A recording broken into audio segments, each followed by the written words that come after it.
Olá pessoal, tudo bem?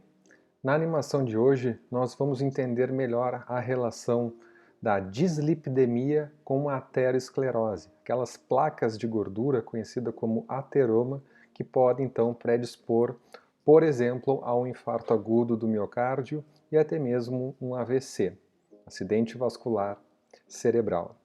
Você sabe o que é colesterol?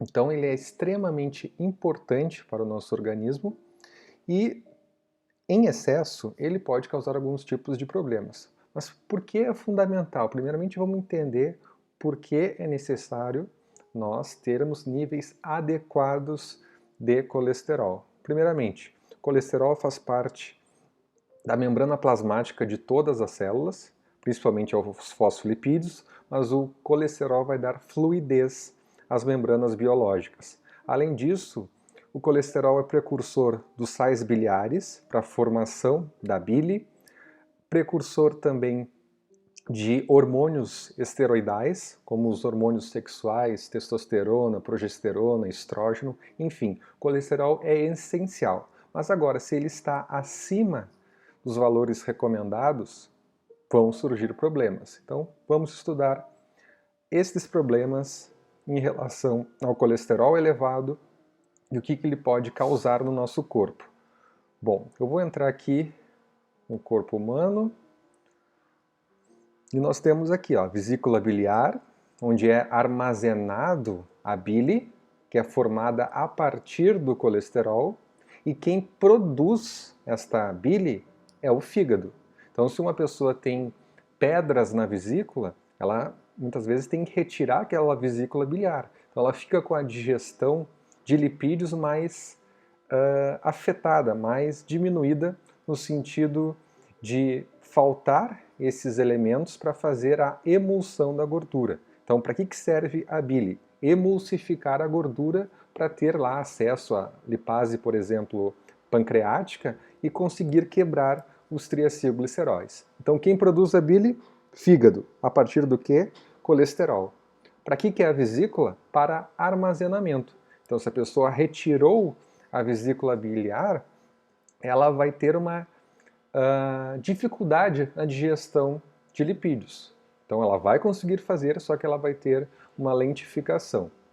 Então se acontecer aqui um bloqueio desses dutos e prejudicar a secreção desses sais biliares, nós temos aqui essas situações que podem formar essas pedrinhas na vesícula. Então a maioria dos casos é corrigido através de uma cirurgia.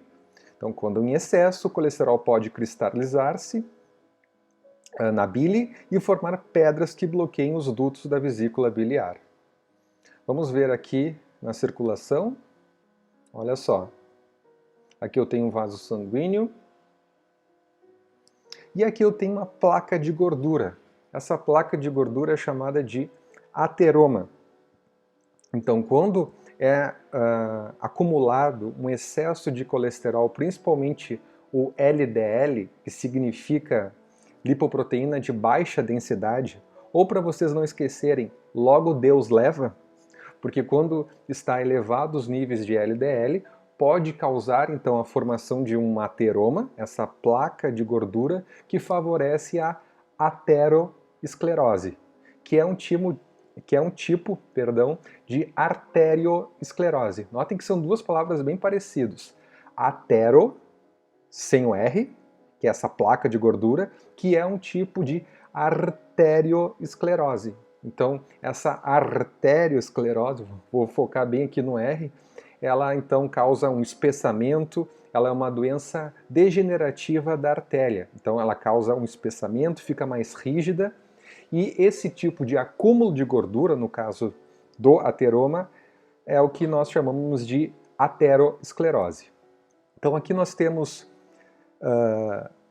depósitos de gordura que podem se formar aqui nas paredes de vasos sanguíneos. Imagina que esse vaso sanguíneo seja uma coronária, que são aqueles pequenos vasinhos que vão irrigar o coração para ele funcionar a todo momento, certo? Então isso caracteriza o desenvolvimento da placa de gordura que caracteriza o ateroma.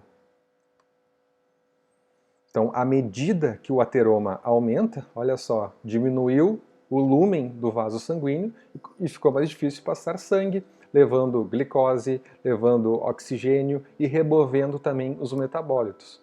Então, se isso acontecer uma obstrução total, pode levar um infarto, né? E tudo vai depender de qual vaso e o tamanho da extensão dessa placa de gordura. Tá? Então, a arteriosclerose é um tipo de... aterosclerose é um tipo de arteriosclerose. Então, aumentou, causou um espessamento e diminuiu aqui o fluxo sanguíneo nesta região. Olha só.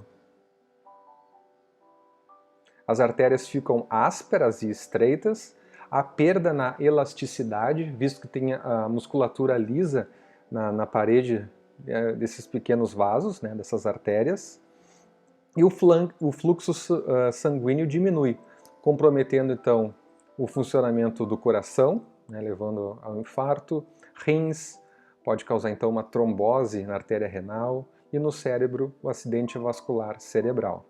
Então depende muito da extensão e do local que isso pode acontecer, tá? Então o problema do colesterol é o excesso dele, principalmente quando a pessoa tem níveis elevados do LDL, ok? Lipoproteína de baixa densidade. E lembrando que o HDL, que é o chamado colesterol bom, ele faz o transporte reverso do colesterol. O que é isso? Ele pega aquela placa de gordura que está ali, remove e leva lá para o fígado. Por isso que ele é conhecido como colesterol bom. Então, ele é uma lipoproteína de alta densidade, porque tem o maior teor de proteínas. Ou, para vocês não esquecerem, hoje Deus livra, HDL, porque ele é o bom, beleza? E logo Deus leva é o ruim quando ele está em excesso. Por isso que nós temos que ter um equilíbrio entre essas duas lipoproteínas, o LDL e o HDL. A gente não pode baixar totalmente o LDL, porque eu falei que tem aqueles benefícios nas membranas biológicas, lá na bile, enfim. Então aqui está os níveis, né, que nós devemos ter, os valores ideais ou valores de referência, ou também chamado de valores de normalidade. Então aqui eu tenho colesterol total, que é a soma do colesterol associado ao LDL, do colesterol associado ao HDL e também 20% do valor dos triacilgliceróis. Então tem que estar abaixo aqui de 200 mg por decilitro. O LDL, que é este que em excesso pode acumular, os valores ideais são abaixo de 130. Se a pessoa tem fatores de risco como diabetes, hipertensão, obesidade, esses valores têm que ser menor ainda, tem que cuidar bastante esses níveis do perfil lipídico. O HDL, que é o bom, né, hoje Deus livra, ele tem que estar acima de 40 mg por decilitro. Lembrando que ele que vai pegar esse excesso de gordura que está acumulando ali nas artérias e levar de volta para o fígado para ser metabolizado. E os triacilgliceróis abaixo de 135. Esses valores podem ter modificações nos números, mas a ideia é essa, ficam geralmente nessa faixa aqui. Cada laboratório vai ter, né, os seus valores ideais, mas não muda muito. Por conta de sua relação com doenças cardiovasculares,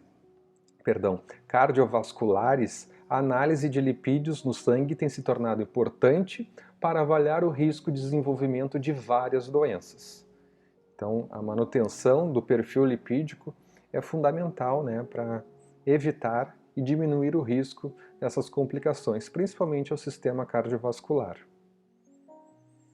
Note, na coluna de valores ideais, que os altos níveis de LDL, que são ruins, e altos valores de HDL, que são bons. Uma outra maneira de avaliar o risco cardiovascular, ou o infarto, né, o ataque cardíaco, é a relação LDL por HDL. Então, aqui deixa eu explicar como é que se faz isso. Se eu tenho, por exemplo, um valor de 150 de colesterol LDL, o ruim, e tenho 30 do bom, que é o HDL. Então eu faço 150, que é o ruim, dividido por 30, que é o bom.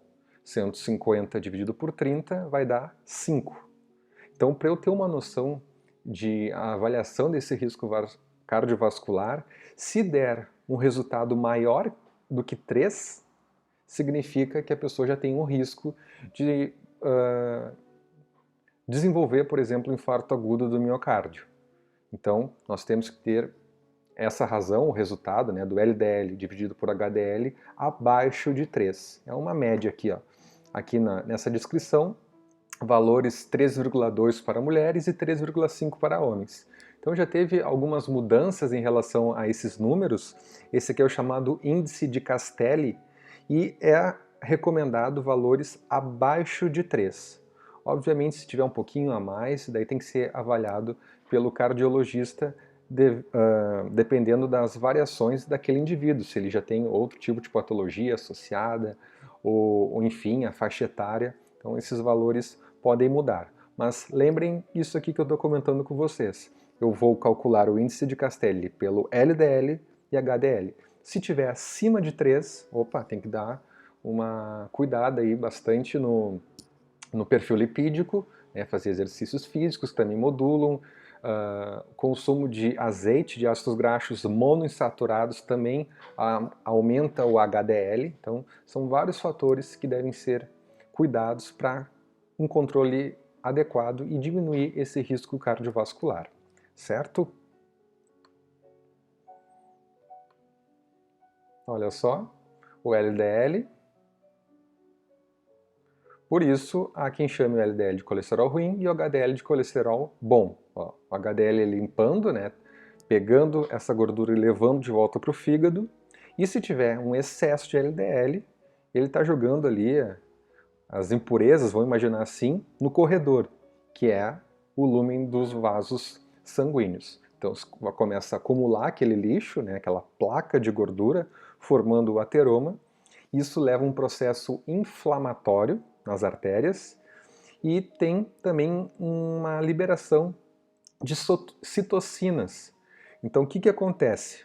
Deixa eu tentar mostrar aqui para vocês. Ó. Faz de conta que esse meu giz aqui, estão vendo?